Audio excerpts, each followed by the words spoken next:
Damas y caballeros, la razón por la cual yo me encuentro aquí es porque nuestra institucionalidad democrática ha sido profundamente vapuleada desde su propia dirigencia política y económica, porque estamos en una crisis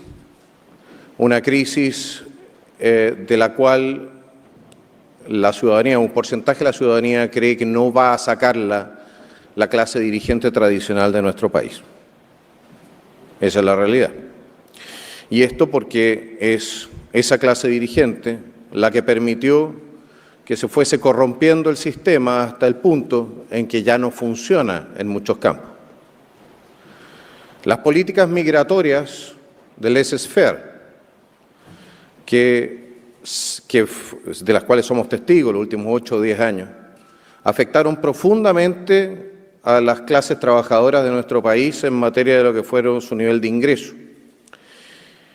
Las reformas tributarias resueltas por el poder político, especialmente desde la izquierda, pero lamentablemente no con suficiente oposición de quienes defienden el libre mercado, detuvieron entonces el crecimiento económico, al mismo tiempo que importábamos cada vez más gente a nuestro mercado laboral, saturábamos nuestras capacidades de entregar servicios sociales y la gente se sentía cada vez más desamparada.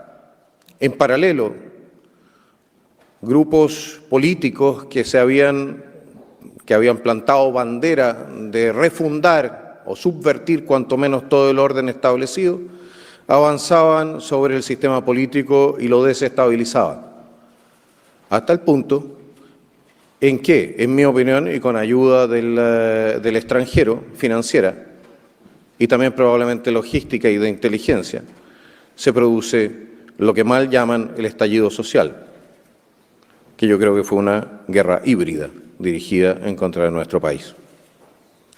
En este sentido estoy con el ex canciller Ampuero.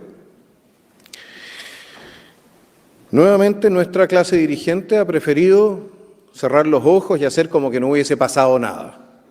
Volvamos a la normalidad, nos están diciendo, pero resulta que la normalidad ya no es lo que desea la gente. La gente no quiere la normalidad del ministro Cordero.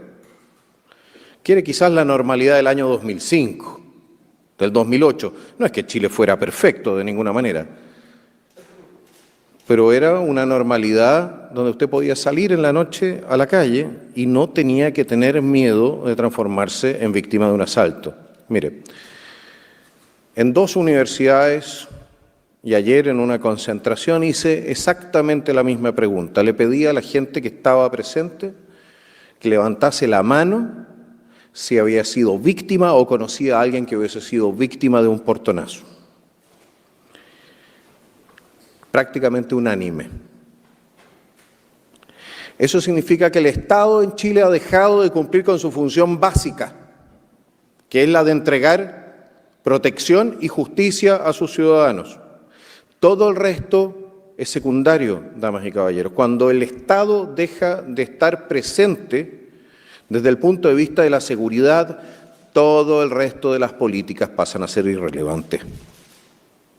Y eso la gente, si bien no necesariamente lo entiende, sí lo intuye. Y es por eso que colocan en primer lugar, hoy día, en todas las encuestas, la seguridad como el desafío más importante a resolver.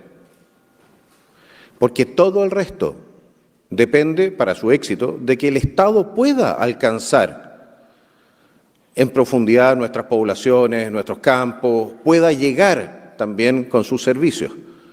Cosa que no puede hacer cuando está mandando el narco, cosa que no puede hacer cuando está mandando el terrorista o el delincuente común, a menos que llegue a acuerdos con ellos.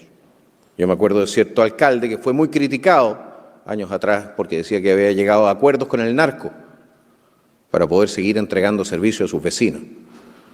En vez de habernos preguntado cómo fue posible que se hubiese retirado nuestra fuerza pública y el narco hubiese ocupado el territorio, se sancionó moralmente al alcalde por decir una verdad incómoda. La verdad de que lentamente, y ahora no tan lentamente, nos estamos transformando en una narcorrepública. Damas y caballeros, Para esto existen muchas razones, pero esencialmente existe la razón de que no estamos haciendo lo que corresponde para enfrentar este desafío.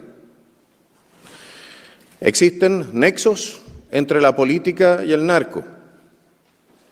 Y aunque quieran algunos cerrar los ojos ante esta realidad, de otra manera no se explica la pasividad de nuestra clase dirigente. El Partido Comunista, damas y caballeros, recibió durante muchos años recursos de Venezuela al régimen chavista. Millones de dólares. De hecho, tuvieron incluso una universidad financiada por el régimen chavista. Qué rápido olvidamos. Y mandó a su militancia a entrenarse con la FARC. La radio Bio Bio todavía pueden leer en la página de internet los correos que cruzó entonces la dirigencia del Partido Comunista con las Fuerzas Armadas Revolucionarias de Colombia, un grupo narcoterrorista. ¿Cómo es posible que nosotros en un país razonable tengamos en nuestras organizaciones de seguridad y justicia, al mando de las cárceles donde está el Tren de Aragua, que se dice es un brazo del régimen de Caracas, a ese Partido Comunista? A ver, ¿estamos todos locos? ¿O simplemente no nos queremos hacer cargo del elefante en la habitación en materia de seguridad? Hace no 1 año y medio atrás, la ministra Toa enfrentaba al Partido Comunista, o el Partido Comunista había reclamado por un allanamiento en Villa Francia, donde habían requisado armamento que había sido utilizado en distintas operaciones delictuales. El Partido Comunista reclamaba contra el allanamiento y las acciones legales contra dicha organización, o la resolución del presidente Boric que dice entonces tener o una mayor distancia respecto a estas organizaciones. ¿Qué pasó ahí?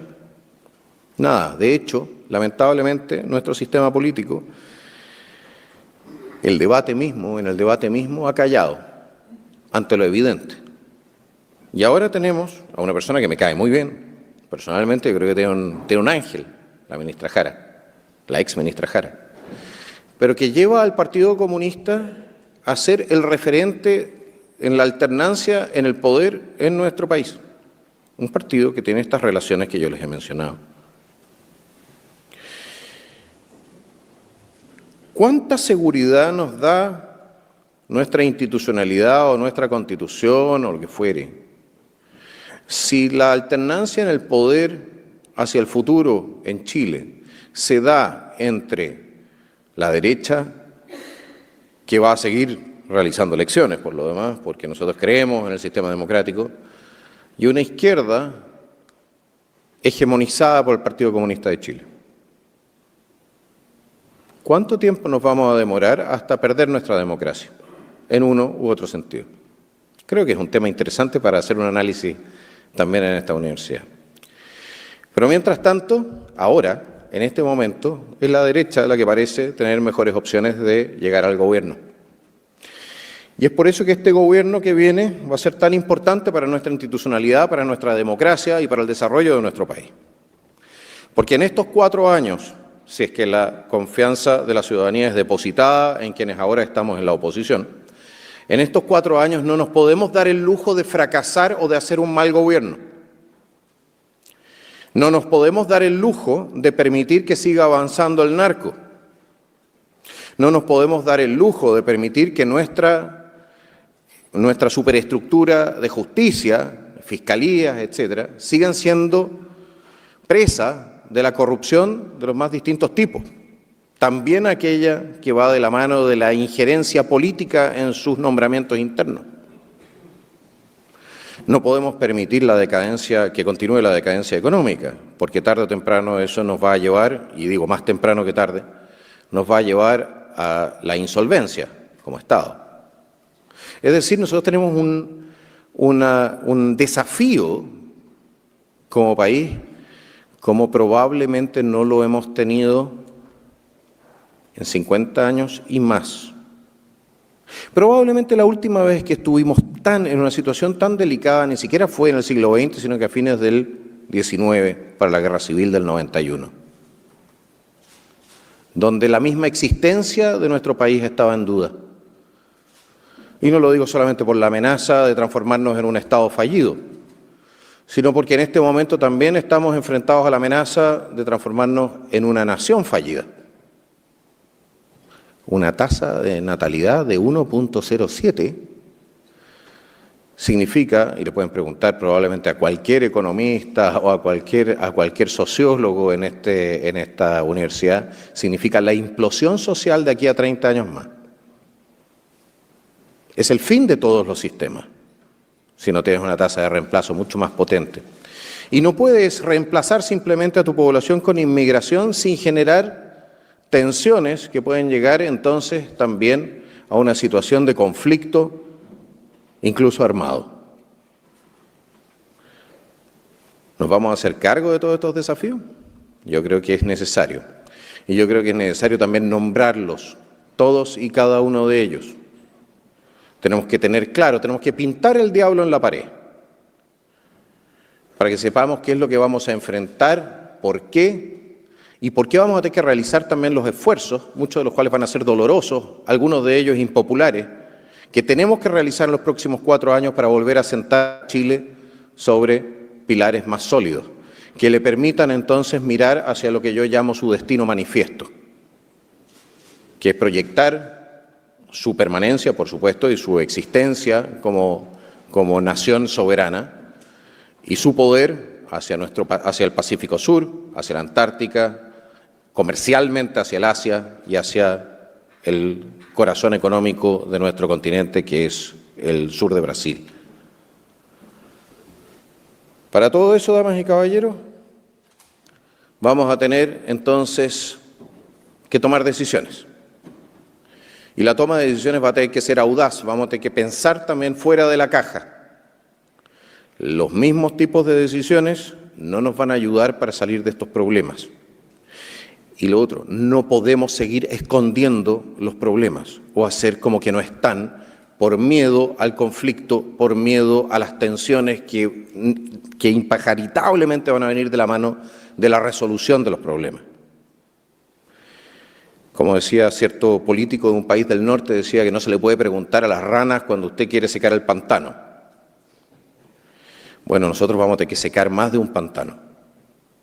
Tenemos que abrir nuestra economía, tenemos que flexibilizar nuestro mercado laboral, tenemos que hacer girar nuestro Estado para reconocer también la labor imprescindible y esencial de las madres de nuestro país. Tenemos que recuperar la relación entre la corona y la espada, es decir, nuestras Fuerzas Armadas y de Orden tienen que volver a confiar en su clase política y tenemos que recuperar nuestras capacidades de inteligencia y contrainteligencia para que un 1810 no vuelva a repetirse nunca más en nuestra sociedad democrática. ¿Cuánto trabajo? Y ni siquiera he empezado a decirle el resto de la pega que tenemos que hacer. ¿Tenemos que reducir el tamaño del Estado? Sí, en ciertas materias. El Estado tiene que intervenir en ciertos campos de donde se ha retirado y tiene que retirarse de ciertos campos donde está ahora involucrado. Tenemos que repotenciar a nuestro país desde el punto de vista valórico. Y estoy hablando no de la agenda necesariamente del tema del aborto, estamos hablando de virtudes secundarias, de aquellas cosas que hacen que un país se transforme en un país desarrollado. No es la industria necesariamente, no son las minas de oro, es la puntualidad, el amor por el trabajo bien hecho, es la capacidad de no sobrevenderse, la honestidad, esas cosas que llevan a países que nosotros admiramos a ser países ricos, aunque no tengan recursos naturales.